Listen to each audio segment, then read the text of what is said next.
احمق لوگ کہیں گے کہ مسلمان جس قبلے پر پہلے سے چلے آتے تھے اب اس سے کیوں منہ پھیر بیٹھے؟ تم کہہ دو کہ مشرق اور مغرب سب اللہ ہی کا ہے، وہ جس کو چاہتا ہے سیدھے رستے پر چلاتا ہے، اور اسی طرح ہم نے تم کو امت معتدل بنایا ہے تاکہ تم لوگوں پر گواہ بنو اور پیغمبر آخر الزمان صلی اللہ علیہ وآلہ وسلم تم پر گواہ بنے۔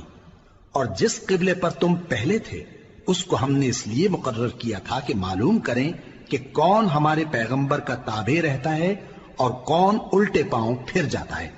اور یہ بات یعنی تحویل قبلہ لوگوں کو گراں معلوم ہوئی، مگر جن کو اللہ نے ہدایت بخشی ہے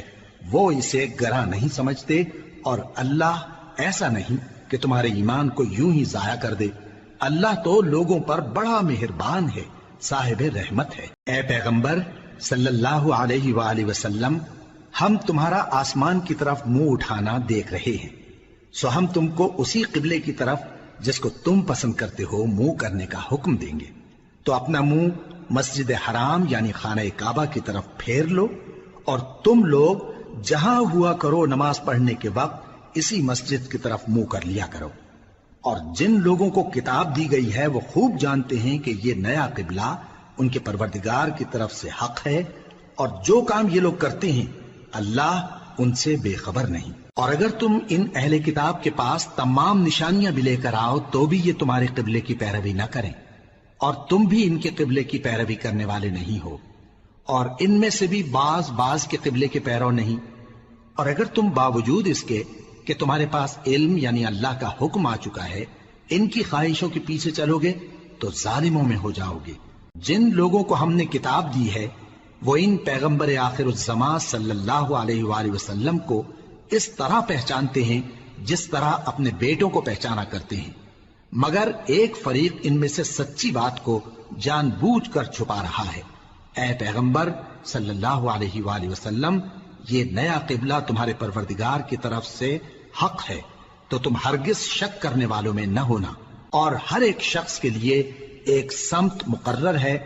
جدھر وہ عبادت کے وقت منہ کیا کرتا ہے، تو تم نیکیوں میں سبقت حاصل کرو۔ تم جہاں ہوگے اللہ تم سب کو جمع کرے گا، بے شک اللہ ہر چیز پر قادر ہے۔ اور تم جہاں سے نکلو نماز میں اپنا منہ مسجد حرام کی طرف کر لیا کرو، بے شبہ یہ تمہارے پروردگار کی طرف سے حق ہے، اور تم لوگ جو کچھ کرتے ہو اللہ اس سے بے خبر نہیں۔ اور تم جہاں سے نکلو مسجد حرام کی طرف منہ کر کے نماز پڑھا کرو، اور مسلمانوں تم جہاں ہوا کرو اسی مسجد کی طرف رخ کیا کرو۔ یہ تاکید اس لیے کی گئی ہے کہ لوگ تم کو کسی طرح کا الزام نہ دے سکیں، مگر ان میں سے جو ظالم ہیں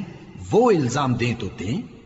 سو ان سے مت ڈرنا اور مجھی سے ڈرتے رہنا، اور یہ بھی مقصود ہے کہ میں تم کو اپنی تمام نعمتیں بخشوں، اور یہ بھی کہ تم راہ راست پر چلو۔ جس طرح من جملہ اور نعمتوں کے ہم نے تمہیں میں سے ایک رسول بھیجے ہیں جو تم کو ہماری آیتیں پڑھ پڑھ کر سناتے اور تمہیں پاک بناتے، اور کتاب یعنی قرآن اور دانائی سکھاتے ہیں، اور ایسی باتیں بتاتے ہیں جو تم پہلے نہیں جانتے تھے، سو تم مجھے یاد کیا کرو، میں تمہیں یاد کیا کروں گا، اور میرا احسان مانتے رہنا اور میری ناشکری نہ کرنا۔